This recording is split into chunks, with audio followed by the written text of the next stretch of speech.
Hola, soy Silvia Hurtado, soy doctora en psicología. Quiero explicar en este vídeo de manera muy resumida y muy simplificada, para que se entienda, cómo funciona el cerebro por dentro. Porque muchas veces el cerebro es responsable de pesadillas, de olvidos, de despistes, de incoherencias. Y uno, si no sabe qué es su cerebro, pues se echa la culpa a sí mismo y empieza a darle vueltas a la mente e intentar entender cosas que no entiende, porque no es una cosa que uno haga queriendo, sino lo hace su cerebro. Y por eso quiero intentar reducir el sufrimiento de algunas personas que se culpan o que se asustan de las pesadillas que tienen o de los olvidos que tienen, y explicar un poco eso a nivel cerebral, porque es de manera súper simple, ¿vale? Entonces vamos a imaginar que este es el cerebro. El cerebro tiene un hemisferio que es el izquierdo y unido por un pasillito el hemisferio derecho. Entonces, desde que nacemos, toda la información que entra en nuestro cuerpo es a través del hemisferio derecho. Del hemisferio derecho, situaciones, sensaciones, lo que vemos, lo que olemos, lo que sentimos, entra en el hemisferio derecho. Y luego, cuando dormimos, durante el sueño, toda esta información se limpia, se quita de en medio y se coloca en el hemisferio izquierdo, en las estanterías. En las estanterías se almacena esta información en forma de recuerdos y en forma de aprendizajes.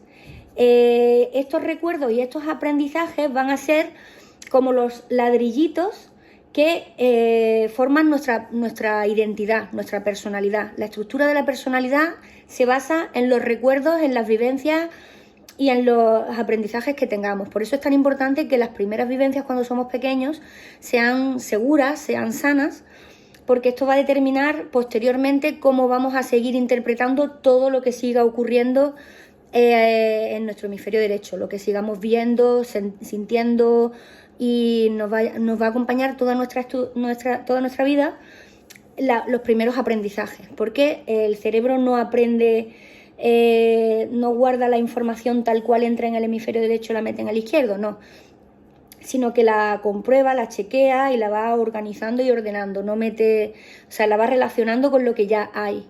Y entonces, pues por eso es tan importante establecer al principio una base sana.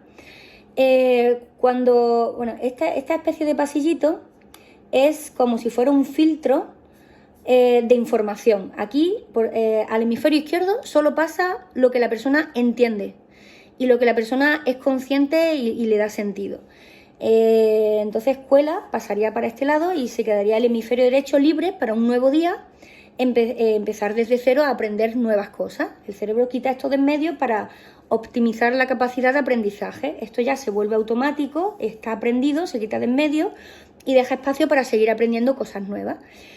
Pero cuando resulta que lo que vivimos es algo que no entendemos, porque es algo abrumador, es algo que no nos esperábamos, que nos pilla desapercibidos o desprevenidos, o que somos muy pequeños cuando nos ocurre, o que es algo muy desagradable, pues se hace bola, la información se hace bola. Y cuando llega la hora de dormir, intenta pasar al otro lado, pues resulta que no cabe por ese filtro, porque este filtro está preparado para información positiva que uno entienda.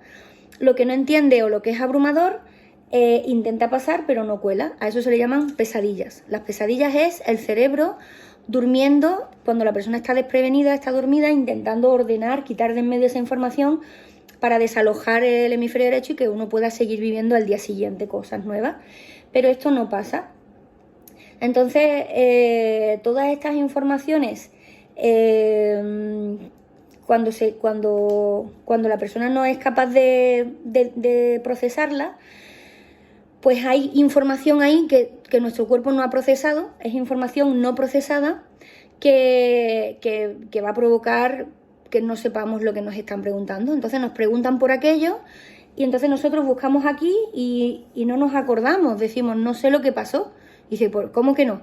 Dice, sé que me pasó, hay aquí un mini ladrillito de algo que sé que me pasó, pero no recuerdo los detalles, porque los detalles están aquí. Es como que el cerebro disocia, es como el filtro que pasa aquí el zumo de naranja y aquí están los pozos de la naranja que no son procesados, y entonces la persona no tiene acceso a esa información. Esa información la persona la tiene en su cabeza, pero no lo sabe, no lo recuerda porque solo recuerda lo consciente que hay en el hemisferio izquierdo. Entonces, también hay información que es la intuición. Estos son también informaciones que tampoco uno sabe que la tiene, y a esto se le llama también intuición. Cosas que uno utiliza de su hemisferio derecho para interpretar situaciones junto con información del hemisferio izquierdo, y entonces pues llega más allá que el que solo se maneja por el hemisferio izquierdo para interpretar situaciones. Entonces las personas intuitivas tienen aquí mucha información, pero lo que pasa es que muchas veces las personas intuitivas son las que están predispuestas a que se les haga bola la información, porque son personas muy intensas, muy emocionales. Y entonces esto tiene varios problemas. Primero, que quita espacio para vivir en el presente. Cuantas más bolas tiene una persona, cuanto más vivencias traumáticas, más espacio tiene mermado esto para poder recibir nuevas informaciones. Es un problema. El segundo problema son las pesadillas, cada vez que esto intenta pasar para allá. Y otro problema es que estas bolas hacen de base para que se almacenen más informaciones traumáticas. Por ejemplo, cuando la bola es que te has sentido traicionado, estás sensibilizado y estás predispuesto a sentirte desconfiado y traicionado en más ocasiones. Entonces, como que se van acumulando aquí como restos de nuevas situaciones en cadena, que a raíz de la original provocan nuevos almacenamientos de memoria, y llega un momento en el que a lo mejor esto está pues prácticamente obstruido completamente, que toda la información del presente no entra. Entonces la persona vive atrapada en el pasado, atrapada en situaciones que le han dolido mucho, y entonces aunque su hemisferio izquierdo tiene algo de información con la que la persona medio se maneja en el día a día, pero la persona está disociada, es como entra en modo robot, como que hace las cosas que sabe que debe hacer, pero no las siente. Entonces a esto muchas veces se le llama trastorno límite de personalidad, más grave cuanto más obstruido esté este pasillito. Entonces, en la medida en que la persona de repente empieza a entender ciertas cosas de su pasado, con ayuda de las imágenes, la terapia icónica se basa en eso, en imágenes que te ayuden a entender sucesos traumáticos que están no procesados para que se puedan procesar con ayuda de las imágenes, de los iconos. Entonces la persona empieza a notar que a lo mejor se corta un poquito de aquí, como que se desmenuza un poquito, como que se disuelve, y esa información pasa al otro lado.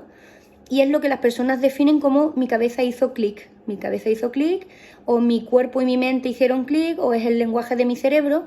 Las imágenes tienen ese poder de ayudar a desobstruir este pasillito y a que la persona tenga una sensación de sentirse por dentro integrada, y que hace lo que siente que debe hacer, y que siente una coherencia y una sensación de control, que esa sensación de control es lo primero que se pierde cuando este pasillito se obstruye con el cúmulo de situaciones dolorosas. Si os ha gustado este vídeo, suscribiros al canal, y si queréis más información, www.terapiaicónica.com.